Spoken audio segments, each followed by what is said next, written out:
ये आप कैसी बातें कर रहे हैं? हम बारात लेकर आए हैं और आप कह रहे हैं कि हम बारात वापस ले जाएं। आखिर ऐसा भी क्या हो गया? दुल्हे की माँ ने परेशानी से पूछा था। मैं उनके बेटे की पहली पसंद थी।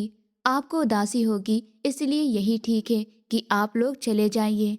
रमेश साहब झूठ बोलकर मेरा घर नहीं बसा सकते थे, इसलिए उन्होंने साफ शब्दों में मना कर दिया था। आप कहना क्या चाहते हैं? साफ साफ और खुलकर कहिए। दुल्हे की माँ ने साड़ी का पल्लू आगे की तरफ करते हुए पूछा था। लड़की भाग गई है, अचानक किसी रिश्तेदार ने जोर से चिल्लाकर बोला था, तो दुल्हे की माँ के पैरों के नीचे से जमीन खिसक गई थी। ये आप क्या कह रहे हैं? ऐसा कैसे हो सकता है? क्या शालिनी सच में भाग गई है? उन्होंने रुक रुक कर पूछा था। अगर आपकी बेटी को शादी करनी ही नहीं थी तो आप हमें बता देते, ताकि हमारी इज्जत खराब ना होती। ये यहाँ पर आकर आखिरी वक्त पर कौन मना करता है? कौन इस तरह बेइज्जत करता है? आपने हमारी इज्जत मिट्टी में मिला दी। उन्हें बहुत ज्यादा गुस्सा आ रहा था। आप लोग जा सकते हैं। रमेश साहब के पास कहने के लिए कुछ भी नहीं बचा था, जब भी गौरव मुझे घर के अंदर लेकर आया था। लो आ गई भगोड़ी लड़की। अगर तुम्हें ये शादी करनी है तो कर लो, लेकिन याद रखना, इससे शादी करने के बाद तुम मेरे घर में कदम नहीं रख सकते। दुल्हे की माँ ने दुल्हे की तरफ उंगली उठाते हुए कहा था। गौरव को ये सब सुनकर बहुत ज्यादा गुस्सा आया था।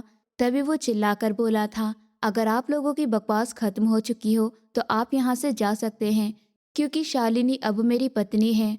मैं अपने माँ बाप की इकलौती बेटी थी। मेरे माँ बाप मुझसे बहुत ज्यादा प्यार करते थे और वो मेरी हर ख्वाहिश को पूरा करते थे। मेरे पापा ने कभी भी मुझे किसी चीज के लिए मना नहीं किया था। मैं जो भी मांगती थी, मेरे मांगने से पहले ही मेरे सामने आ जाता था। दूसरी तरफ गौरव एक अनाथ लड़का था। वो मेरे पापा के दोस्त का बेटा था।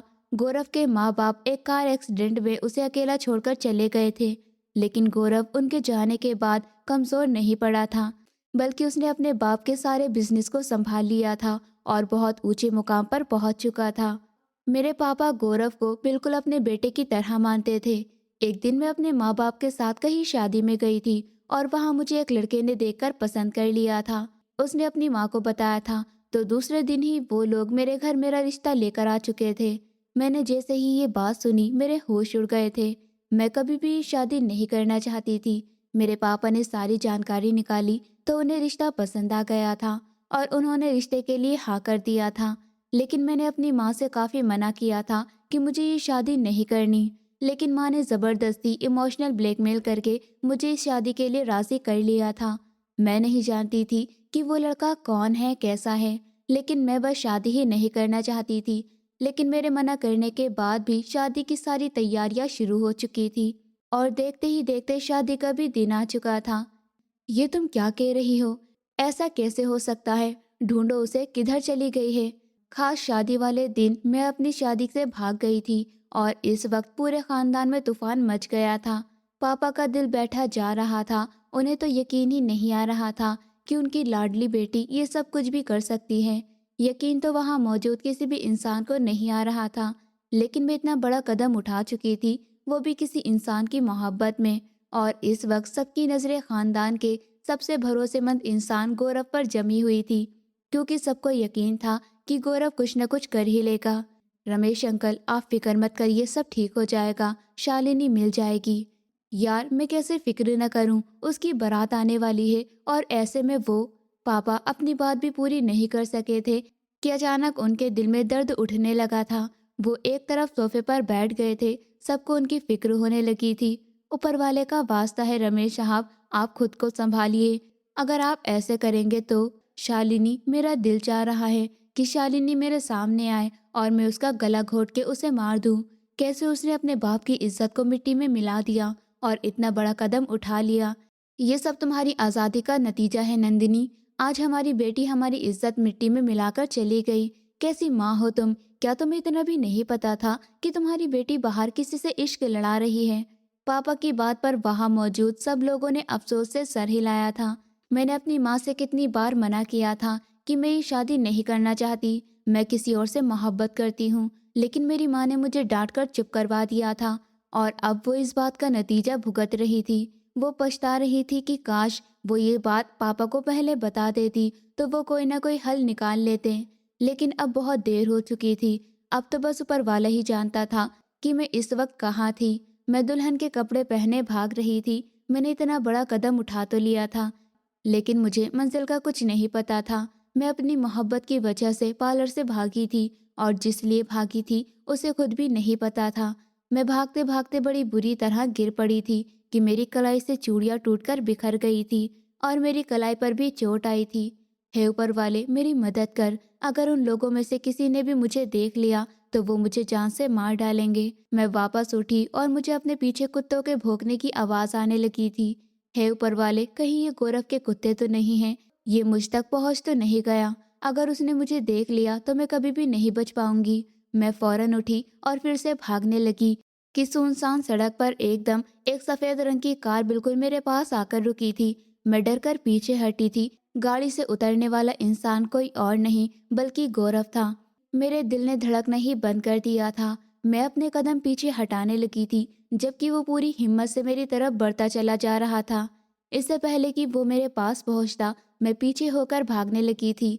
लेकिन अगले ही पल गौरव ने मुझे बाजू से सख्ती से पकड़कर अपनी तरफ खींचा था।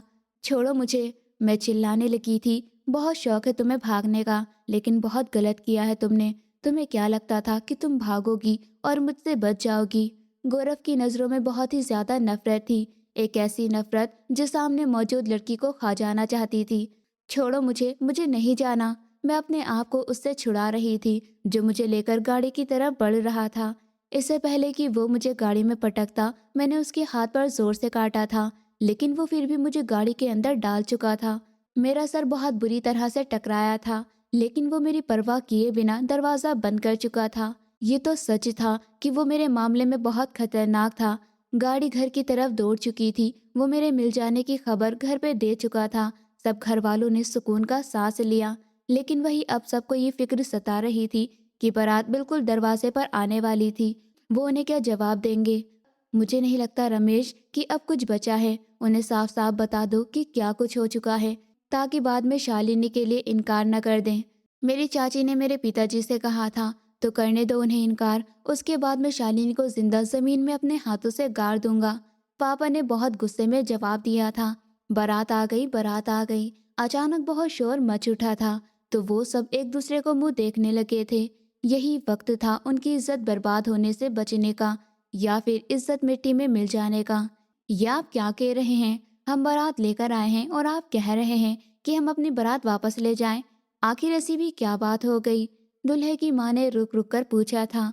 मैं उनके बेटे की पसंद थी। पहली नज़र में वो मेरे ऊपर अपना दिल हार बैठा था, और उसकी माँ बिना कुछ सोचे समझे फौरन उसकी बात पर मान गई थी। आपको उदासी होगी, इसीलिए यही ठीक है कि आप लोग चले जाइए। पापा झूठ बोलकर मेरा घर नहीं बसा सकते थे, इसलिए साफ शब्दों में उन्होंने मना कर दिया था। आप कहना क्या चाहते हैं, साफ साफ कहिए। दुल्हे की माँ ने साड़ी का पल्लू ठीक करते हुए पूछा था। पापा ने अपने बड़े भाई की तरफ देखा था। लड़की भाग गई है, अचानक किसी रिश्तेदार ने जोर से कहा था, तो दुल्हे की माँ के पैरों के नीचे से जमीन निकल गई थी। ये आप क्या कह रहे हैं? क्या ऐसा ही है? क्या शालिनी सच में भाग गई है? उन्होंने रुक रुक कर पूछा था। उन्हें जैसे खुद भी अपनी बात पर यकीन नहीं आ रहा था। इस सवाल पर पापा ने शर्मिंदगी से सर झुका लिया था। कितने अफसोस की बात है मिस्टर रमेश, अगर आपकी बेटी का दिल नहीं था तो आप हमें बता देते, ना कि हमें इसे बारात वाले दिन बुलाकर बेइज्जत करते। आपने हमारी कोई इज्जत नहीं रखी, आपने तो सब बर्बाद कर दिया है। दुल्हे की माँ को बहुत ज्यादा गुस्सा आ गया था। आप लोग जा सकते हैं। पापा के पास कहने के लिए कुछ भी नहीं बचा था। 4 शब्दों में ही उन्होंने अपनी बात खत्म कर दी थी। आज उनकी बेटी ने उन्हें सबके सामने शर्मिंदा कर दिया था। मैं उनकी इकलौती बेटी थी। उन्होंने मेरा हर नखरा उठाया, हर ख्वाहिश पूरी की, कभी सही गलत नहीं देखा। और आज उसी का नतीजा था कि वो शर्म से अपना सर झुकाकर खड़े थे। 4 दिन की मोहब्बत के लिए 20 साल की मोहब्बत को मार दिया था, और मैं उन्हें छोड़कर चली गई थी। लानत है आपकी परवरिश पर, कैसी औलाद पाली है आपने। और मेरा बेटा ही पागल है जो आपकी बेटी का दीवाना हो गया। वो अब की बार पापा की इज्जत पूरी मिट्टी में मिला चुकी थी। हो गई आपकी बातें, अब चली जाए यहाँ से। चाचा ने अपने गुस्से को कंट्रोल करते हुए कहा था। वो अपने छोटे भाई की हालत देखते हुए काफी परेशान हो गए थे। उनका हाथ लगातार दिल वाली साइड पर था। जी हम जा रहे हैं। मम्मी, हम ऐसे कैसे चले जाएंगे? मैं शालिनी से शादी। अभी दुल्हे के मुंह में इतना ही निकला था कि उसकी माँ ने फट जैसी उसके चेहरे पर एक जोरदार थप्पड़ दे मारा था। हर तरफ सन्नाटा छा गया था। एक लड़की घर से भाग गई है और तुम अभी भी उससे शादी करने के लिए पागल हो रहे हो। भाग गई है वो अपने किसी यार के साथ मुंह काला करके। उसकी माँ ने नफरत भरे लहजे में कहते हुए पूरे घर को देखा था। अभी कोई बात करता कि जब ही गौरव की बड़ी सी गाड़ी हवेली के अंदर आई थी और गौरव गाड़ी से मुझे हाथ पकड़ते हुए लेकर आया था। सभी ने ये नज़ारा देखा था। लो आ गई, कर लो शादी इस घर से भागी हुई लड़की से। मैं शादी में कभी भी शामिल नहीं होंगी। और हाँ, अगर तुमने ये शादी कर ली तो इसे कभी भी मेरे घर पर लेकर मत आना। मैं उनकी बातें सुनकर हैरान रह गई थी। हो गई आपकी बकवास। अचानक से गौरव की जोरदार आवाज वहां गूंजी थी कि सब लोग नजर उठाकर उसे देखने लगे थे, जिसकी गुस्से भरी नजर दुल्हे के माँ पर ठहरी हुई थी। अगर आप अपनी इज्जत बचाना चाहती हैं तो चुपचाप यहाँ से चली जाइए। आप लोगों की कोई औकात नहीं है कि इस खानदान से आपका रिश्ता जुड़ सके। इतना कुछ हो जाने के बाद भी गौरव का घमंड नहीं टूटा था। ये बात सुनकर दुल्हे की माँ हंसने लगी थी, जैसे कहना चाह रही थी, ये सब कहने की अब तुम्हारी औकात नहीं है। मैं शालिनी से शादी करूंगा। दुल्हे ने मुझे दुल्हन के रूप में सजा हुआ देखा तो वो बहक गया। उसे तो बस मैं एक रात के लिए चाहिए थी। एक रात के लिए अगर उससे मुझे शादी भी करनी पड़ती तो वो कर लेता। बाद में कोई ना कोई बहाना बनाकर मुझे तलाक दे देता। वो बस मुझे एक रात इस्तेमाल करके फिर कीचड़ की तरह उछाल कर मुझे तलाक दे देता। वही खड़े खड़े उसने अपने दिमाग में खतरनाक प्लान बना लिया था। तुम्हारा दिमाग तो ठीक है, वो भागी हुई लड़की है और अभी उसे ये लड़का पकड़ कर लाया है, न जाने किसके साथ अपना मुंह काला। बस। अचानक से गौरव की आवाज बहुत ऊंची हुई थी। तुम लोग बहुत इज्जतदार हो ना, चलो निकलो इस घर से, दफा हो जाओ। वो मेरी कलाई एक हाथ से पकड़े उनके सामने जाकर खड़ा हो गया था। मैं जिसे हमेशा गलत कहती थी, उससे लड़ती आई थी, न जाने कितना कुछ कहती थी, वही आज मेरे लिए स्टैंड ले रहा था। माँ बाप ने तो मुझे देखकर अपना मुंह फेर लिया था। पापा के दिल में दर्द उठ रहा था। अगर उनके अंदर हिम्मत होती तो इस वक्त वो मेरे गाल थप्पड़ों से लाल कर देते। मैं ऐसे नहीं जाऊंगा मम्मी। मेरे लिए शालिनी आज भी वैसी ही है, साफ सुथरी। मैं उससे शादी। कौन सी शादी? गौरव ने अपने आंखें बड़ी करते हुए पूछा था। तो सबकी नजरें गौरव पर जा टिकी थी, जबकि गौरव को सिर्फ अपने जान से प्यारे अंकल की फिक्र हो रही थी और उन्हीं की वजह से वो एक बहुत बड़ा फैसला लेने वाला था। शालिनी अब मेरी पत्नी बन चुकी है, इसलिए अब तुम्हारी शक्ल इधर दिखाई नहीं देनी चाहिए। निकलो यहाँ से। गौरव ने दुल्हे के सीने पर जोर से धक्का दिया कि वो लड़खड़ा गया। ऐसे कैसे? वो बुरी तरह दहाड़ा था, जबकि उसके झूठ पर मेरी आंखें फैल कर रह गई थी। पापा और चाचा जी, उनके ऊपर तो जैसे बम गिर गया था। शालिनी, नहीं शालिनी। गौरव, ये मेरी पत्नी है। अब मेरी इज्जत। अब अपनी आंखें नीचे करो और दफा हो जाओ यहाँ से। गौरव ने उसका कॉलर पकड़ते हुए गुस्से से गेट की तरफ धक्का दिया था। सबने ये नज़ारा देखा था। वो लोग बारात लेकर वापस जा चुके थे, जबकि अब सब लोग गौरव को ऐसे देख रहे थे जैसे वो दुनिया का 8वां अजूबा हो। गौरव, क्या ये सच है? तुमने शालिनी से शादी? मेरे चाचा ने उछलते हुए पूछा था। गौरव ने इधर उधर नजर दौड़ाई थी। बहुत सारे मेहमान जा चुके थे, बहुत कम मेहमान रह गए थे। चलिए अंकल, अंदर चलकर बात करते हैं। ये लड़की अंदर नहीं जाएगी। अचानक से पापा ने खड़े होते हुए सख्ती से कहा था। मैं तो पापा की बात सुनते ही हैरान रह गई थी। वो मेरे पापा थे जो मेरे ऊपर जान छिड़कते थे और आज मुझे घर के अंदर भी नहीं आने दे रहे थे। इस वक्त हम हवेली के गार्डन एरिया में खड़े थे, जहाँ की सारी सजावट पापा ने खुद करवाई थी अपनी बेटी के लिए। वो किसी तरह की कोई कमी भी नहीं चाहते थे, पर उनकी बेटी ने जो किया था उसके बाद अब मैं उनके लिए भी कुछ नहीं रही थी। पापा, नाम मत लेना मेरा, गंदा लगता है। वो बहुत मुश्किल से बोले थे तो मेरी आंखों में ढेरों आंसू भर आए थे और तमाशा ना लग जाए इसलिए अगले ही पल वो मेरी कलाई पकड़ता हुआ मुझे अंदर ले गया और सीधा स्टोर रूम में जाकर सख्त फर्श पर फेंक दिया था। मैं जमीन पर गिर गई थी। पलटकर मैंने उस घमंडी इंसान को देखा जो सबके सामने मेरे लिए स्टैंड तो ले गया था, लेकिन मेरी सजा में कोई भी कमी नहीं छोड़ने वाला था। तुमने जो हरकत की है ना, वो हमारे लिए एक गाली से कम नहीं है। अब जब तक तुम जिंदा हो इसी स्टोर रूम में रहोगी, समझी तुम?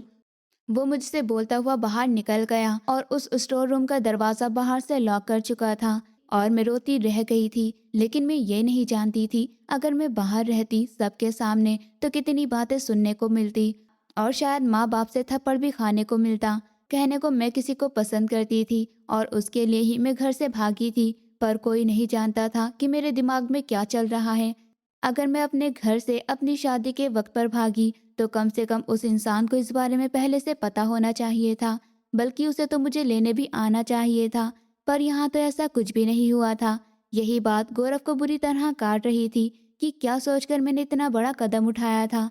हवेली से सब जा चुके थे, अब सिर्फ घर के मेंबर रह गए थे, एक दूसरे से नजरें चुरा रहे थे। गौरव ने उन्हें बता दिया था कि उसने कोई शादी नहीं की है, बस लोगों के मुंह बंद करने के लिए ये सब कुछ बोला था। जिस पर चाचा ने एक नज़र उसकी तरफ देखा था। तो तुम कर लो शादी, इसमें क्या परेशानी है, अपनी बात को सच साबित कर दो। चाचा की बात सुनकर उसने चौंक कर उनकी तरफ देखा था और फिर अपने जान से प्यारे अंकल की तरफ नजर डाली थी, जिनके चेहरे पर साफ लिखा हुआ था कि वो चाचा की बात मान जाए। क्या आप यही चाहते हैं? उसने एक साथ वहां मौजूद सारे लोगों से पूछा था, तो सबकी खामोशी पर वो गहरी सोच में पड़ चुका था। इसके लिए मेरी एक शर्त है। और फिर गौरव की हर बात मानते कुछ देर में शादी की तैयारी हो चुकी थी। स्टोर रूम का दरवाज़ा कुछ देर में खुल गया था। पापा, मुझे लगा जैसे पापा होंगे, लेकिन सामने माँ को देखकर मैं हैरान रह गई थी। माँ, मैं उनके पास जाने लगी थी कि माँ ने हाथ उठाकर मुझे वहीं रोक दिया। उनकी आंखों में सख्ती देखकर मैं डर गई थी। काश तुम्हें पैदा होते ही मार दिया होता तो आज इतनी बेइज्जती ना सहनी पड़ती। उनका लहजा इतना दुखी था। माँ, मैं तड़प ही गई थी। चुप, खबरदार, मुझे माँ कहा तो कोई रिश्ता नहीं है मेरा तुमसे। एक बार भी नहीं सोचा मेरे माँ बाप पर क्या बीतेगी। कैसी बेटी हो तुम, जिस बाप ने अपना सब कुछ मार के तुम्हारी हर ख्वाहिश पूरी की। तुम्हारे खुश रहने के लिए वो इंसान हर चीज से गुजर गया, और तुमने क्या किया? उस इंसान को पूरी दुनिया में बेइज्जत कर दिया। उनकी बातों पर मैं सर झुकाकर रह गई थी। बस बहुत हो गया, तुम अपनी इज्जत, अपना मान, सब कुछ खो चुकी हो। वो अपने आंसू साफ करते हुए साफ लहजे में बोली थी। कुछ देर में तुम्हारी और गौरव की शादी होने वाली है, और ऊपर वाले का वास्ता है इस बार हमें शर्मिंदा मत करना, वरना इनकार की सूरत में तुम अपने बाप को और मुझे जहर दे देना, क्योंकि अब तुम्हारा इनकार तुम्हारे बाप को सीधा मौत के मुंह में ले जाएगा। फैसला कर लो, तुम्हारी शादी या बाप की मौत। माँ, मैं फिर तड़प गई थी। कहा ना, मेरा नाम मत लो अपनी जुबान से। तुम माँ बोलती हो तो माँ शब्द बुरा लगने लगता है। तुम इस काबिल ही नहीं हो कि तुमसे कोई रिश्ता रखा जाए। चलो मेरे साथ। वो गुस्से से मेरा हाथ पकड़ते हुए वहां से बाहर निकली थी।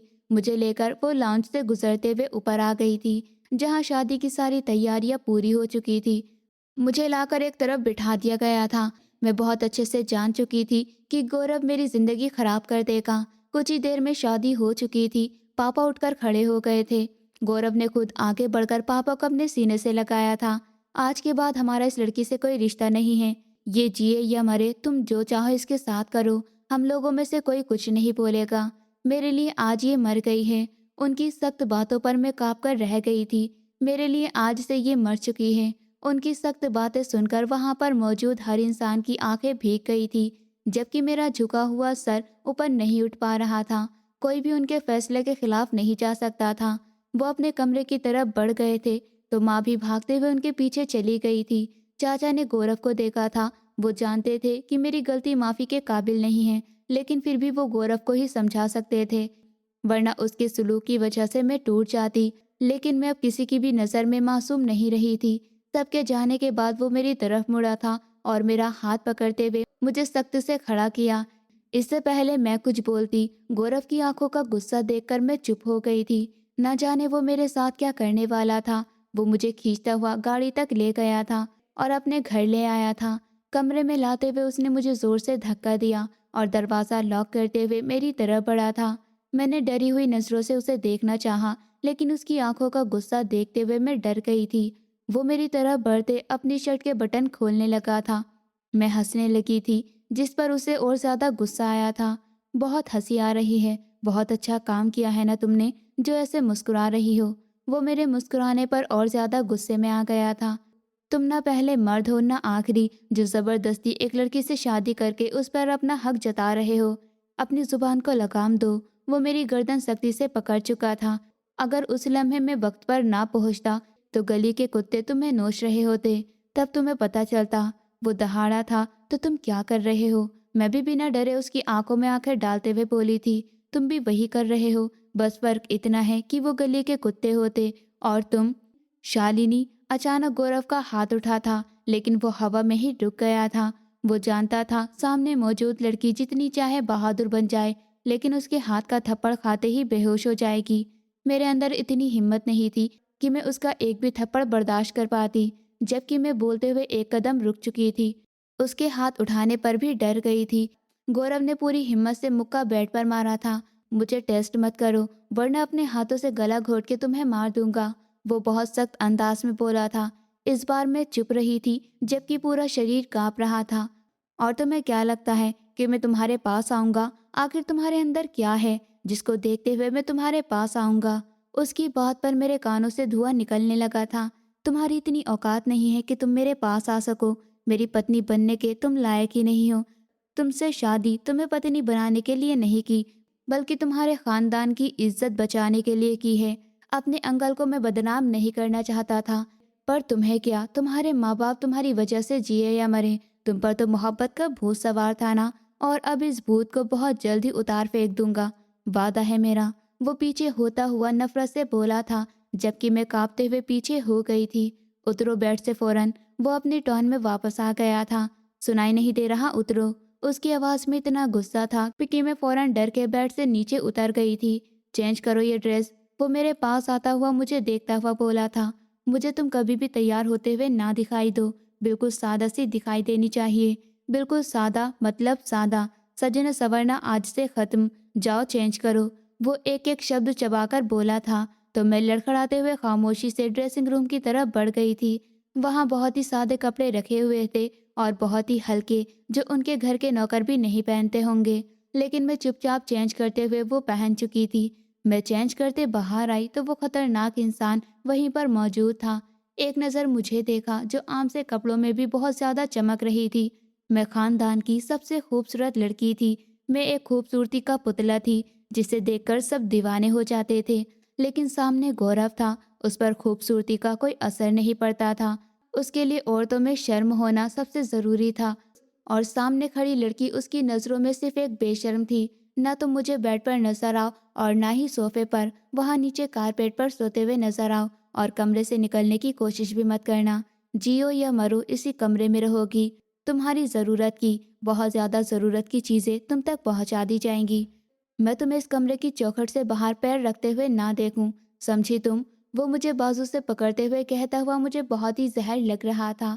उसने झटके से मेरा बाजू छोड़ा तो मैं सोफे के पास नीचे कारपेट पर जा गिरी। कबर्ड से एक बहुत हल्का कंबल निकालकर मेरे मुंह पर दे मारा। इसे ओढ़ो और मुझे सोते हुए दिखाई दो। वो मुझसे बहुत नफरत से कहता हुआ मुझे बहुत बुरा लग रहा था। मैंने इस वक्त कोई बहस करना जरूरी नहीं समझा था। वो जिस तरह मुझे मारने के लिए हाथ उठा सकता था, अब अगर कोई ऐसी बात कहती तो शायद सच में थप्पड़ मार देता, जबकि आज तक मेरे बाप ने मुझे भूल से भी नहीं छुआ था। मैं चुपचाप उस कंफर्ट को खोलकर खुद पर लपेटते हुए वही कारपेट पर लेट गई थी। मेरे लेटते ही वो बाथरूम में घुसा, शावर लेने लगा था। उसका गुस्सा थोड़ा कम हुआ था।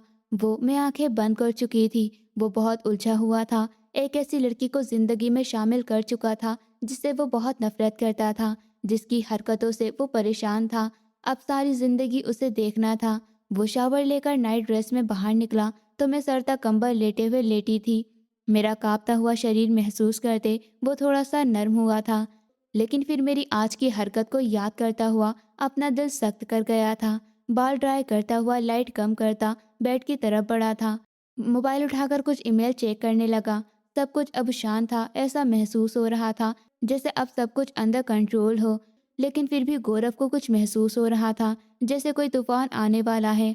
पापा को मेडिसिन देते माँ उनके पास ही बैठ गई थी। वो अपनी आंखें बंद कर चुके थे, जबकि दोनों के बीच गहरी खामोशी छा गई थी। कहते हैं बहन और बेटी में फर्क होता है। बहन के लिए दिल सख्त, बेटी के लिए नर्म हो सकता है। मैं इस बात को नहीं मानता था, लेकिन आज मुझे मानना पड़ गया। वो बहुत दुख से कह रहे थे, तारीख खुद को जरूर दोहराती है नंदिनी। तारीख ने खुद को दोहराया है आज। आज मैं अपनी नजरों में गिर गया। वो दुखी हो रही थी, आंखें भीगी हुई थी। दिल में दर्द उठ रहा था। माँ के पास तो एक शब्द भी नहीं था कि वो बोल सकती। वो आंखें बंद करते हुए अपने बीते हुए कल में खो चुके थे। दादा ने दादी के मरने के बाद एक दूसरी शादी की थी। उनकी दूसरी पत्नी से एक लड़की हुई थी। जो पापा की बहन थी, जिसके साथ उन्होंने बहुत सख्त रवैया रखा था। हाँ, वो किसी से प्यार करती थी, लेकिन वो इंसान बहुत ही नीचे खानदान से था, तो पापा ने उस शादी से मना कर दिया और अपनी बहन की शादी कहीं और तय कर दी थी। उसके साथ ज़ोर ज़बरदस्ती की, तो शादी वाले दिन वो भाग गई और फिर जब वो मिली तो उन्हें सख्त सज़ा दी गई। 6 महीने तक उन्हें स्टोर रूम में बंद रखा गया। उस इंसान को इस शहर से गायब कर दिया गया। उनकी बहन बहुत रोई थी, लेकिन पापा ने ज़रा सा भी तरस नहीं खाया था और 6 महीने बाद ज़बरदस्ती करके उन्हें धमका के उनकी शादी एक काम से लड़के से कर दी गई थी। लेकिन वो ज़्यादा टाइम चल नहीं सकी और कुछ ही टाइम में तलाक हो गई थी। वो तलाक लेकर वापस नहीं आई थी। इस बात को 20 साल गुजर गए थे, लेकिन आज भी पापा के दिल में वो बात अच्छे से लिखी हुई थी। और आज जब अपनी बेटी घर छोड़कर भागी तो उन्हें बहुत बुरा लगा और उनका दिल चाहा कि मुझे भी स्टोर रूम में बंद कर दें। ऊपर वाले ने उन्हें इस दुनिया में सज़ा दे दी थी। वो समझ गए थे कि इस दुनिया में कर्मा ज़रूर होता है। उन्हें उनके किए की सज़ा मिली थी। माँ उनके दुख को समझ रही थी, लेकिन बिल्कुल चुप थी। वो कल भी चुप थी जब नंद पर पति जुल्म करता था। वो आज भी बेटी के साथ हुए जुल्म पर भी चुप थी। उन्होंने चुप रहना सीखा था, लेकिन वो अपनी बेटी को ऐसा नहीं बना सकी। मैं बहुत ज़िद्दी और गुस्से वाली थी और अपनी मनमर्जी करती थी, और ये मेरी मनमर्जी का ही नतीजा था जो आज इस हाल में पहुंच गई थी। माँ, मैं अचानक बुरा ख्वाब देखते हुए चिल्ला उठी थी और घबराकर दरवाजे की तरफ भागी थी कि इस पल गौरव ने मेरा हाथ पकड़ते हुए मुझे वापस अपनी तरफ जोर से खींचा था। वो अभी तक लैपटॉप खोले उस पर काम कर रहा था और ऐसे में मुझे चिल्लाता देखकर हैरान हुआ था और फिर मुझे ऐसे भागता देखकर उठकर मेरी तरफ भागा था। कहाँ जा रही हो? वही सख्त लहजा, मेरी माँ, वो मेरी माँ, मुझे माँ को देखना है, मुझे जाना है। मैं बहुत मुश्किल से बोल रही थी। बकवास बंद करो और जाकर वापस लेट जाओ अपनी जगह पर। आधी रात को ही तमाशा लगाने की ज़रूरत नहीं है। वो मुझे वापस अपनी जगह पर लाता हुआ गुस्से से धक्का दिया था। मेरी कलाई बहुत बुरी तरह मुड़ी थी। कल भी मैं अपनी कलाई पर गिरी थी। दोबारा उसी जगह चोट लगने से मेरी हालत मरने वाली हो चुकी थी। बहुत दर्द से तड़पते हुए मैं अपना सर घुटनों में रखकर रोने लगी थी। मुझे ऐसे दर्द में तड़पता देखकर गौरव खुद को रोक नहीं पाया था और घुटनों के बल बैठता हुआ मेरी कलाई को थामकर झटके से मरोड़ दिया। मैं चीख मारते हुए उसका कॉलर पकड़ चुकी थी। अब मैं घुट घुट कर रो रही थी। गौरव ने न चाहते हुए भी धीरे से मुझे खुद से दूर किया और मेरे आंसुओं से भीगे हुए चेहरे को चुपचाप देखता हुआ वापस अपने बेड की तरफ बढ़ गया था। मेरे रोने में कमी आ चुकी थी, लेकिन मैं अब सोफे से टेक लगाए गहरी सोच में गुम थी। मैंने तुम्हें सोने का कहा है शालिनी, वो मुझे घूरते हुए बोला था। नींद नहीं आ रही? मैं बिना उसकी तरफ देखे बोली थी। क्या चाहती हो? रात भर जागना है? कहो तो नींद आने की वजह दे दूं। अब की बार उसका लहजा बहुत सख्त था। मैं एक नज़र गौरव को देखते हुए अपने आंसू साफ कर चुकी थी। मैं आपके टाइप की नहीं हूँ गौरव, मैं आपको सूट नहीं करती। मैं एक भगोड़ी लड़की हूँ। मेरी बात पर गौरव को गुस्सा आया था। बिल्कुल, तुम सच में मेरी टाइप की नहीं हो, लेकिन बहुत जल्द मेरे टाइप की लड़की इस बेड पर मेरे साथ होगी, मेरे पास, मेरी बाहों में। लेकिन उसके बाद भी पता है, तुम्हारी जगह वही होगी जहाँ इस वक्त तुम मौजूद हो। वो भी लगे हाथ मेरा दिल पूरी तरह तोड़ चुका था। मैं बिना कुछ कहे अपना मुंह पलटकर आंखें बंद कर चुकी थी, जबकि गौरव को बहुत गुस्सा आने लगा था। दिन बहुत तेजी से गुजरने लगे थे। मैं सारा दिन कमरे में बंद रहती और दरवाज़ा बाहर से लॉक रहता। मेरे खाने पीने की ज़रूरत का सामान नौकरानी मुझे दे देती थी और फिर से दरवाज़ा लॉक करके चली जाती थी। ये सब देखते हुए भी मैं चुप थी। मुझे तो अब किसी से कुछ भी नहीं कहना था। इतने दिन हो चुके थे। मेरे माँ बाप तो मुझे ऐसे भूल गए थे जैसे मैं इस दुनिया में ही नहीं हूँ। मैंने बहुत सोचा कि सबको सच बता दूँ, लेकिन किसी ने मुझे पूछना ज़रूरी नहीं समझा। और फिर गौरव, वो भी तो मुझसे कितनी नफरत करता था। ये दुख, ये दर्द सबसे ज़्यादा जानलेवा था। लेकिन देखते हुए टेबल से उठकर कारपेट पर जा बैठी थी और चुपचाप पेट भर रही थी। मुझे बहुत कम खाना दिया जाता था, कभी उबलते हुए चावल और उसके साथ पानी, और कभी आधी रोटी के साथ दाल और पानी। शुरू में मैं इस बारे में बहुत बोली थी और गौरव से लड़ाई भी थी और गौरव से लड़ी भी थी, लेकिन उसने मेरी इतनी बेइज्जती की थी कि मैं फिर कुछ बोल नहीं पाई। तुम बहुत जालिम इंसान हो। मेरे खाने पीने पर भी तुमने पाबंदी लगाई है। ऊपर वाला तुमसे ज़रूर बदला लेगा। तुम्हारा लेक्चर पूरा हो गया। और मेरी बात सुनो, ये तुम्हारे बाप का घर नहीं है, मेरा घर है। और शुक्र करो कि मैं तुम्हें खाना दे रहा हूँ, वरना दिल चाहता है कि किसी गरीब को दे दूँ। वो मेरे लिए कुछ प्राप्त नहीं करेगा। तुम्हें देकर तो बर्बाद ही कर रहा हूँ। और किस हक से तुम हक की बात कर रही हो? भाग गई थी ना, तो फिर कौन सा हक बचा है? तुम्हें तो शर्म आनी चाहिए सब बातें करते हुए। उसकी बातें सुनते हुए मैं उस दिन बहुत रोई थी। मैंने सोच लिया था कि मैं उसे कभी माफ नहीं करूंगी। फिर आंसू साफ करते हुए गहरा सांस भरते प्रार्थना करने लगी थी, मैं उस इंसान को उस दिन माफ कर दूंगी जिस दिन वो खुद मुझसे जाकर माफी मांगेगा। लेकिन मैंने खुद से वादा कर लिया था कि मैं आज के बाद कुछ नहीं बोलूंगी। जब मेरे माँ बाप ने ही मुझसे रिश्ता तोड़ दिया और इस खतरनाक इंसान के हवाले कर दिया, तो मैं क्या ही कर सकती थी। मैंने उबलते चावल के निवाला बनाकर मुंह में रखे मैंने उबलते चावल के निवाले बनाकर मुंह में रखे, पानी का एक एक घूंट भरा। मुझे यहाँ पर कैद हुए 1 महीना हो चुका था और अब उसने मुझे हमेशा के लिए अपनी जिंदगी बना लिया था। वो रातों को कमरे में भी नहीं आता था। मैं सारी रात डर कर गुजारती थी, लेकिन ना सोफे पर सोई थी और ना ही उसके नर्म बेड पर। मैं खुद को उस इंसान के काबिल ही नहीं समझती थी, या वो मुझे अपने काबिल ही नहीं समझता था। ये तो वही जानता था। दरवाज़ा धीरे से खुला और अंदर आने वाली एक नाजुक सी लड़की थी, ईशानी। उसके साथ चलता हुआ गौरव भी अंदर आया था। वाह गौरव, आपका कमरा तो बहुत प्यारा है, वो लड़की खुशी से खिलखिलाते हुए बोली थी, जबकि मेरा निवाला हाथ में ही रुक गया था। मैं 1 महीने कम खाने की वजह से बहुत कमज़ोर हो रही थी। मेरा रंग पीला पड़ चुका था। मैं अपनी उम्र से 4 साल छोटी नजर आ रही थी। हाँ, कैसा लगा जान? एक नज़र सामने बैठे मेरे ऊपर डालते हुए वो ईशानी की तरफ देखने लगा था। हाँ, लेकिन गौरव, जब मैं इस रूम में आ जाऊंगी तो अपनी मर्जी से सब कुछ सेटिंग चेंज करूंगी, वो इतरा कर बोली थी। जैसा तुम चाहो। वो भी धीमा सा मुस्कुराया था, जबकि मैं लगातार ईशानी को घूर रही थी। वैसे हमारी शादी के बाद जब मैं इस रूम में दुल्हन बनकर आ जाऊंगी तो इसे कहाँ फेंकोगे? वो उसके जरा सा पास होते हुए बोली थी, जबकि गौरव सीधा खड़ा रहा था। हमारी हवेली में एक स्टोर रूम है, इन जैसे लोगों की जगह वहीं पर है, तुम फिक्र मत करो। वो उसका हाथ थामते हुए दरवाजे की तरफ बढ़ा था। ईशानी, अचानक से मेरी आवाज़ सुनते ही वो दोनों हैरान रह गए थे। मैं हाथ साफ करते हुए उसके पास आई थी। जिस दिन तुम इनकी दुल्हन बनकर आओगी ना, इस रूम में, वो मेरी जिंदगी का सबसे खूबसूरत दिन होगा। समझो, किसी त्योहार का दिन। दो दो खुशियाँ मिलेंगी मुझे एक साथ। मेरे चेहरे पर मुस्कान थी। पूछोगी नहीं कैसी खुशी? चलो मैं बता देती हूँ। इस कमरे से आज़ादी, हमेशा हमेशा के लिए। इस कमरे से वो स्टोर रूम मुझे स्वर्ग जैसा लगेगा। मेरी बात पर गौरव गुस्से से लाल हो गया था। और दूसरी खुशी, जो जैसा होता है उसे वैसा ही मिलता है। तुम इनको और ये तुम्हें डिजर्व करते हैं। एक जैसे हो दोनों। मेरे लहजे में नफरत गुस्सा क्या कुछ नहीं था। गौरव को मेरी बातों पर बहुत गुस्सा आया था। 1 महीने मुझे इतनी तकलीफ देने के बाद भी मेरी अकड़ नहीं टूटी थी। ईशानी ने गुस्से से एक नज़र मुझे और फिर गौरव को देखते हुए वहां से अपने कदम बाहर निकाल लिए थे। गौरव भी मुझे घूरते हुए दरवाज़ा लॉक करते वहां से चला गया था, जबकि मैं वापस कारपेट पर आकर बैठते हुए अपना खाना खत्म करने लगी थी।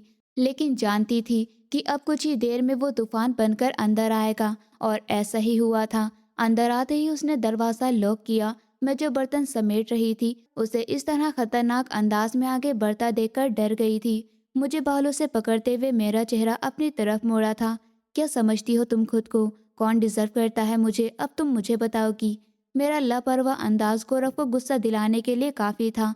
झटके से उसने मेरे बाल छोड़े तो मैं फौरन बेड पर जा गिरी थी।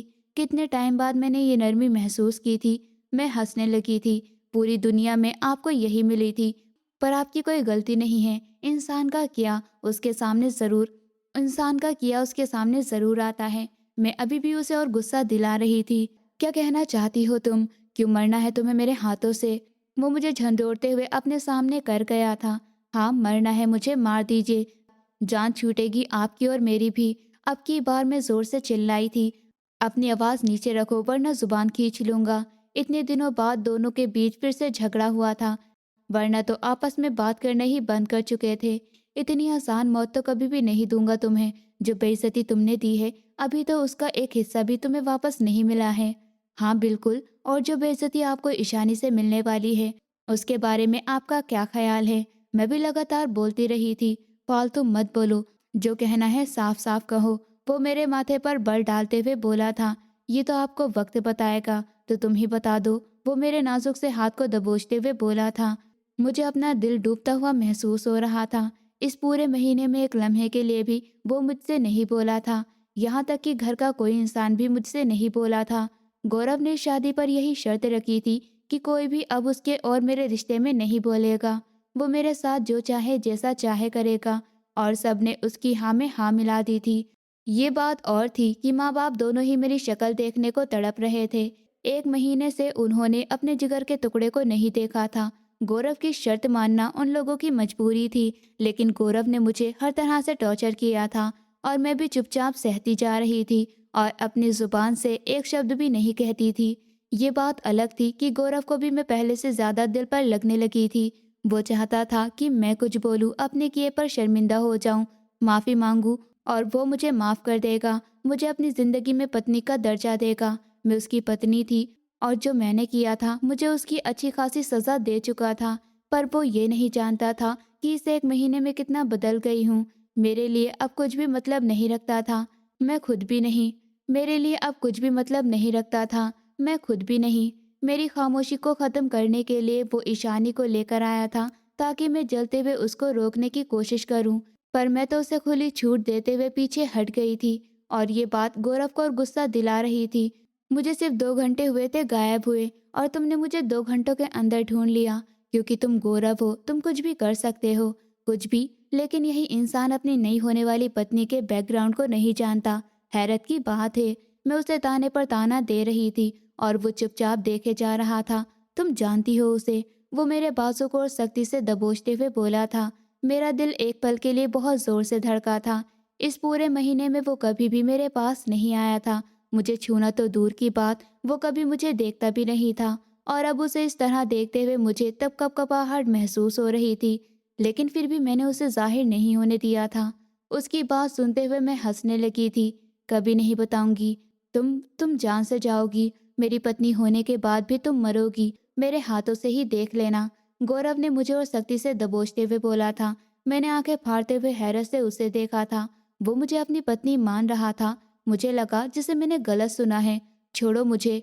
मैं घबराकर दूर होने लगी थी कि वो मुझे और करीब कर चुका था। मेरे अंदर तो हाथ हिलाने की हिम्मत भी नहीं थी। जितना मैं कांप रही थी उस हिसाब से अगर वो मुझे एक थप्पड़ भी मार देता तो मैं बेहोश हो जाती। छुड़ा सकती हो तो छुड़ा लो, उसने चैलेंजिंग अंदाज में कहा था। मुझे दर्द हो रहा है, मैं नर्म लहजे में बोली थी। मुझे भी 1 महीने से दर्द हो रहा है। उसका एहसास है तुम्हें, वो धीरे से बोला था। कौन सा दर्द? दर्द तो आपने मुझे दिया है, बिना मुझसे सफाई मांगे। मुझे सबने सजा दे दी। 1 महीने से सबने रिश्ता तोड़ रखा है। आपने मुझसे शादी कर ली खानदान की इज्जत बचाने के लिए, लेकिन खानदान की इज्जत तो बच गई, लेकिन शालिनी मर गई। मैं हिचकी लेते हुए बोली थी। वो मेरी बातों को सुनता हुआ दांत पीसने लगा था। उसे मेरी बातों से तकलीफ हो रही थी। तुमने भाग के जितनी बड़ी गलती की थी, तुम उसकी सजा जानती हो। वो बोला तो मैं हंसने लगी थी। हाँ, सारी जिंदगी इस कमरे में कैद रहूंगी और मुझ पर मेरी जिंदगी तंग कर दोगे। और एक दिन आएगा जब शालिनी मर जाएगी, इस कमरे से शालिनी की लाश निकलेगी। और मुझे पता है, जिन माँ बाप ने मुझे ऐसे फेंक दिया, मेरे मरने के बाद आप उन्हें मेरा मुंह भी नहीं देखने देंगे। मैं इतना ज्यादा सख्त हो जाऊंगी, गौरव ने कभी सोचा भी नहीं था। मेरे मरने की बात पर गौरव डर गया था और वो एक लम्हे के लिए मेरे बाजू को ढीला छोड़ चुका था। वो बेबस लग रहा था। अजीब लड़की हो, दिल भी खुद दुखाती हो और मासूम भी बन जाती हो। वो मुझे प्यार से देखता हुआ गहरी सांस भरते हुए बोला था। मेरा सर झुक गया था, शरीर में बिल्कुल जान नहीं थी। वो तो गौरव ने मुझे पकड़ रखा था, वरना अब तक मैं जमीन पर बैठ चुकी होती। एक लड़की के माँ बाप ने पहले दिन से उसे इतने प्यार से पाला, उसकी हर ख्वाहिश पूरी की। वो खुद को परियों की तरह समझने लगी और फिर एक दिन माँ बाप ने उसका रिश्ता तय कर दिया, बिना उसकी मर्जी जाने। बहुत गुस्सा आया। एक बार पूछ तो लेते, जान तो लेते उनकी बेटी के दिल में क्या है, क्या वो इस रिश्ते से खुश है। माँ को बोला कि मत करो माँ, मुझे शादी नहीं करनी, मेरा दिल राजी नहीं है। पर माँ ने बाप की इज्जत की कसम दे दी और फिर वो लड़की मान गई, राजी हो गई। क्यों? जिस वजह से वो मना करने को कह रही थी, वो वजह तो खत्म होते हुए दिखाई दे रही थी। गौरव बहुत ध्यान से सुन रहा था। अचानक अगले ही पल उसने सर उठाते हुए मुझे देखा था। अगर भाग नहीं था तो वो लड़की पहले क्यों नहीं भागी? जब उसके पास इतने मौके थे, वो पहले भी तो भाग सकती थी ना। फिर शादी वाले दिन ही माँ बाप की इज्जत को बर्बाद करके क्यों भागी? वो भी अकेली। जिसकी वजह से भागी वो कहाँ था? क्या इस 1 महीने में उसने मुझे ढूंढा नहीं होगा? उस लड़की को नहीं ढूंढा होगा जिसके लिए वो भागी थी। गौरव ने मेरा बाजू छोड़ दिया था। मैंने एकदम उसका कॉलर को गुस्से से पकड़ा था। तुम्हें मेरे मोबाइल से कौन सा डाटा मिला इस पूरे महीने में कि तुमने मुझे बेशर्म साबित कर दिया? मेरा एक एक शब्द सच्चा था। फिर तुम क्यों भागी थी? गौरव को उलझन हुई थी। अब की बार मैं नकली मुस्कुराई थी। नहीं बताऊंगी, जो करना है कर लो। मैं अपने किए की सजा भुगत चुकी हूँ और भी भुगतने के लिए तैयार हूँ, पर अब मैं कुछ भी नहीं बताऊंगी। मैं उसका कॉलर झटके से छोड़ते हुए पीछे हटी थी और लड़खड़ाकर गिरने लगी थी। गौरव ने फिर से मुझे पकड़ लिया था। छोड़िए मुझे, मुझे आपकी हमदर्दी नहीं चाहिए। ईशानी से शादी करिए और अपनी जिंदगी जी लीजिए, खुशियां मनाइए। मुझे बता दीजिए कब कमरा खाली करना है। मैं पलट रही थी कि गौरव को अपने दिल में कुछ टूटा हुआ महसूस हुआ था और वो मुझे झटके से अपनी तरफ मोड़ते हुए मुझे देखने लगा था। मुझे बताओ, तुम क्यों भागी थी? फिर वो मेरी आंखों में आंखें डाले पूछ रहा था। अगर आप मेरे पास आएंगे तो मैं कुछ भी नहीं बताऊंगी, अपनी जान दे दूंगी। मैं धमकी देते हुए जरा सा पीछे हुई थी। 2 कान के नीचे लगाऊंगा, वो सख्ती से मुझे पकड़ते हुए बोला था। मैं सर उठाते हुए उसे हैरानी से देखने लगी थी, जिसके अंदाज बदले बदले से लग रहे थे। कहीं आपको सब पता तो नहीं चल गया? वो आंखें बंद किए किसी गहरी सोच में था। मैंने पीछे हटना चाहा कि वो मुझे बाजू से पकड़कर खींच चुका था। 1 महीने में तुम्हारा मोबाइल मेरे पास था, कभी खोलकर चेक नहीं किया उसे। मेरा दिल जोर जोर से धड़कने लगा। एक तरफ दिमाग कह रहा था कि चेक करो, किसके लिए भागी थी। फिर दिल कहता था कि नहीं शालिनी, ऐसी नहीं हो सकती। वो मुझे आज अपनी फीलिंग बता रहा था। मैं हैरानी से बिना पल के झपके उसे देखे जा रही थी। वो मेरे कौन से राज को खोलने वाला था? फिर न जाने क्या दिल में आया कि 3 दिन पहले तुम्हारा मोबाइल मैंने खोल लिया। उसकी चार्जिंग खत्म थी, उसे चार्ज किया और फिर तुम्हारे भागने का राज तो नहीं खुला, लेकिन एक राज और खोल लिया। मैं उसके हाथ पर अपना हाथ रख चुकी थी, जो मेरे गाल की तरफ आ रहा था। मेरी सांस रुकने लगी थी। गौरव ने गहरी नजरों से मुझे देखा था और अगले ही लम्हे वो मेरे गाल पर अपना हाथ रख चुका था। मैं नहीं जानता था मुझ जैसा अकड़ू, गुस्से वाला और खड़ूस इंसान तुम्हें अच्छा लगता है। वो अब की बार धीमी आवाज में बोलता हुआ मेरे कान के पास आया था। मेरी आंखों से आंसू बहने लगे थे। गौरव ने धीरे से मेरे आंसू साफ किए थे। इतना प्यार करती थी मुझे तो बताया क्यों नहीं? नहीं करती मैं प्यार। मैं मुकर चुकी थी तो वो जोर से मेरा बाजू दबा रहा था। ऐसे कैसे नहीं करती? तुम्हारे मोबाइल में अपने नाम का फोल्डर देख चुका हूँ मैं, और पूरी गैलरी मेरे पिक्चर से भरी पड़ी है, और तुम मना कर रही हो। वो अचानक ही मुझे आंखें फाड़े देखने लगा था। मैं तड़प गई थी। अब जल्दी से बताओ, भागी क्यों थी? वरना इतना बड़ा सच जानकर तुम्हें मुझसे कोई नहीं बचा पाएगा। क्या क्या करेंगे आप? मैं लड़खड़ाती आवाज में पूछती, उससे दूर हो रही थी। मैं तुम्हें अपना बना लूंगा, ये जान के कि मैं तुम्हारे दिल में बसता हूँ। तुम्हें लगता है तुम्हारे पास आने के बाद तुमसे माफी मांगूंगा? प्लीज प्लीज नहीं। मैं डर रही थी कि अगले ही लम्हे वो मेरे और करीब आने लगा था। पागल हो गए हैं, छोड़िए मुझे। मैं एकदम पैनिक हुई थी। तो गौरव ने कहा, अभी भी वक्त है, बता दो, वरना मैं इससे भी ज्यादा खतरनाक कर सकता हूँ। मैं रोने लगी थी। क्या हुआ? अभी तो मैंने कुछ भी नहीं किया। वो आंख मारता हुआ पूछ रहा था। मुझे यकीन नहीं आ रहा कि ये वही गौरव था। मैं जान ले लूंगी आपकी, मैं उसे मुक्के मारते हुए कह रही थी। जान तो अभी मैं निकालूंगा तुम्हारी। गौरव, मैं चिल्लाते हुए उसे देखने लगी थी, जिसने मुझे अभी तक छोड़ा नहीं था। I am sorry. वो मेरे कमजोर शरीर को देखता हुआ खुद को गलत समझ रहा था, और उसके मुंह से निकलने वाले शब्द को सुनकर मैं दोनों हाथों में अपना चेहरा छुपाकर फूट फूट कर रोने लगी थी। बहुत बुरे हैं आप, बहुत ज्यादा। आपको मेरा बिल्कुल एहसास नहीं है। इतना टॉर्चर किया, मैं मर जाती तो। ऊपर वाला ना करे मेरी जान। वो मुझे खींचकर अपने सीने से लगा चुका था। हम दोनों के दिल एक साथ धड़क रहे थे। अच्छा सुनो, नहीं बताना तो मत बताओ, लेकिन इतना तो बोल दो कि मैं जो कह रहा हूँ वो सच है। उसने मेरी भीगी हुई आंखों को देखते हुए कहा था। तो मैं अपनी नजरें झुका गई थी। गौरव को बहुत सुकून आया था। वो मुझे इस तरह तकलीफ में देखकर एक दिन भी सुकून नहीं ले पा रहा था। मेरा ऐसे भाग जाना ही गौरव को तड़पा गया था। वो मुझे शादी से पहले पसंद नहीं करता था। हाँ, शादी के बाद एकदम से मैं उसके दिल की मलिका बन चुकी थी। वो मेरी कमजोरी देखता हुआ बहुत मुश्किल से खुद को कंट्रोल कर पाया था। क्या हुआ, उदास हो गए? मैं उसे मुड़ता हुआ देख पूछने लगी। पागल हो गई हो? मैं ऐसे भला क्यों सोचूंगा? वो मुझे देखते हुए डांटने लगा था। फालतू मत सोचो। याद होगा तुम्हें, क्या कहा था तुमने कि पत्नी उसे कि पत्नी उसे बनाऊंगा जो मेरे टाइप की होगी। वो मेरे बालों में हाथ फेरता हुआ बोला था, इसलिए पीछे हट गए ना। मैं शिकायत करते हुए बोली थी, 1 महीने में तुम इतनी कमज़ोर हो जाओगी मुझे अंदाज़ा नहीं था, और इतनी ज़िद्दी भी हो जाओगी इस बात का भी अंदाज़ा नहीं था। मतलब वो मेरे सर पर हाथ रखा हुआ था और फिर जाकर अपने बेड के साइड की दराज खोलने लगा था, और फिर कबर्ड के अंदरूनी हिस्से को खोला जिन्हें आज तक मैंने छुआ भी नहीं था। वो ढेरों खाने पीने की चीज़ें देखकर मैं हैरान रह गई थी। स्नैक्स, ड्राई फ्रूट और कबर्ड के एक तरफ बनी छोटी सी रूम फ्रिज, जिसे मैं बस देखते ही रह गई थी, कभी खोलने की हिम्मत नहीं की थी। इतनी सारी खाने पीने की चीज़ें देखकर मेरा मुंह खुला का खुला रह गया था। ये सब तुम्हारे लिए था शालिनी, सिर्फ तुम्हारे लिए। लेकिन तुमने तो देखना भी ज़रूरी नहीं समझा। पता है मुझे कि मैं जालिम हूँ, लेकिन इतना भी जालिम नहीं था। वो अपनी गलती मान रहा था। वो फ्रिज के पास आता, वहाँ से जूस निकालता, मेरी तरफ बढ़ा चुका था। मैं रोती आंखों से जूस होठों से लगा चुकी थी। ढेर सारा ड्राई फ्रूट लेता हुआ वो मेरे पास आया था। उस रात हम दोनों ने एक दूसरे की गलतियों को माफ़ करके ज़िंदगी को आगे बढ़ाने का फैसला किया था। अगले ही दिन गौरव मुझे मेरे माँ बाप के घर ले गया था। मैं अपने माँ बाप के सीने से लगी तो मुझे बहुत सुकून मिला था। इस 1 महीने में वो भी सब कुछ भूलकर अपनी बेटी को सीने से लगा चुके थे। मैं भी उन्हें देखकर तड़प रही थी। सारी नाराज़गी भुलाते हुए मैं भी उन्हें माफ़ कर चुकी थी। और फिर एक राज खुला था, क्योंकि सभी जान गए थे कि मैं गौरव से मोहब्बत करती थी। लेकिन गौरव का गुस्सा देखकर मैं कभी भी उससे कुछ नहीं कह पाई थी, और यही वजह थी कि मैं अपने माँ बाप के कहे हुए रिश्ते पर राजी हो गई थी। फिर मैं भागी क्यों थी, ये बात भी आज हल हो चुकी थी। पापा, रूपाली बुआ याद हैं, सबके कान खड़े हो गए थे। उन्होंने मुझे धमकी दी थी कि अगर मैं शादी वाले दिन घर से नहीं भागी तो वो मेरी माँ को जान से मार देंगी।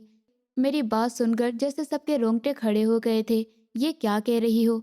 मतलब कैसे? उन्होंने तुम्हें कैसे कांटेक्ट किया? और फिर मैंने सारी सच्चाई बता दी। ईशानी मेरी दोस्त रूपाली बुआ की बेटी थी, जो अपनी माँ की साजिश का हिस्सा थी। उसी को इस्तेमाल करते हुए वो मेरी जिंदगी से खेली। उन्हें तो यही लगा था कि मेरे इस कदम को उठाने पर मेरे घर वाले मुझे जान से मार देंगे। लेकिन गौरव से शादी हो गई, यहाँ बुआ हार गई थी। लेकिन जब ये पता लगाया कि मैं गौरव की कैद में हूँ, तो बुआ ने बहुत चालाकी से ईशानी को गौरव की जिंदगी में भेजा। और गौरव जानबूझकर मुझे जलाने के लिए ईशानी को वहाँ लेकर आया था, जिसे देखकर मुझे कंट्रोल नहीं हुआ और मैंने सबको सब कुछ बताने का फैसला किया, जो मैंने अब तक छुपा रखा था। रूपाली इतना गिर जाएगी, मेरी बेटी को इस्तेमाल करेगी, मैंने कभी सोचा भी नहीं था। माँ मुझे गले से लगाते हुए अफसोस से बोली थी। वो दिन सबके लिए बहुत मुश्किल था। रूपाली बुआ का एड्रेस मिलते ही सब लोगों ने उन्हें पुलिस के हवाले करना चाहा। उनकी साजिश का पर्दा फाश हो चुका था, लेकिन इससे पहले कि वो कोई और चाल चलती या किसी और को नुकसान पहुंचाती, इसीलिए उन्हें सबक सिखाना बहुत ज़रूरी था। लेकिन रूपाली बुआ ने राज फाश होने पर अपने भाई से माफ़ी मांग ली थी।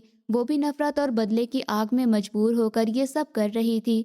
रूपाली बुआ ने मेरे सामने हाथ जोड़कर मुझसे माफ़ी मांगी, तो मेरी ख्वाहिश पर सबने माफ़ कर दिया था। तुम्हारे पास इतना बड़ा दिल कहाँ से आया शालिनी? गौरव मुझे लेकर हनीमून पर आया था। क्या मतलब? मतलब कि तुमने सबको माफ़ कर दिया।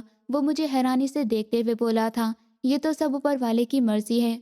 और सोचिए, अगर रूपाली बुआ अपनी चाल न चलती तो मुझे मेरी मोहब्बत कैसे मिलती? मैं अपनी आईब्रो उचकाते हुए पूछ रही थी, और गौरव मुझे ऐसे खिलखिलाते देखकर मुस्कुराने लगा था। मैं चाहती थी कि गौरव को भी उसकी गलती की सजा दूं, लेकिन वो मेरी मोहब्बत था, मैं उसके साथ ऐसा कुछ भी नहीं कर सकती थी। और वैसे भी गौरव को अपनी गलती का एहसास हो चुका था। वो बहुत शर्मिंदा भी हुआ था, और अब वो मुझसे बहुत ज़्यादा मोहब्बत करने लगा था। दोस्तों, उम्मीद करती हूँ आपको हमारी कहानी पसंद आई होगी। कहानी पसंद आई है तो वीडियो को लाइक करें, चैनल पर नए हैं तो चैनल को सब्सक्राइब करें, और हाँ, नोटिफिकेशन बेल को ज़रूर दबाएं ताकि अगली अपडेट सबसे पहले आपको मिले।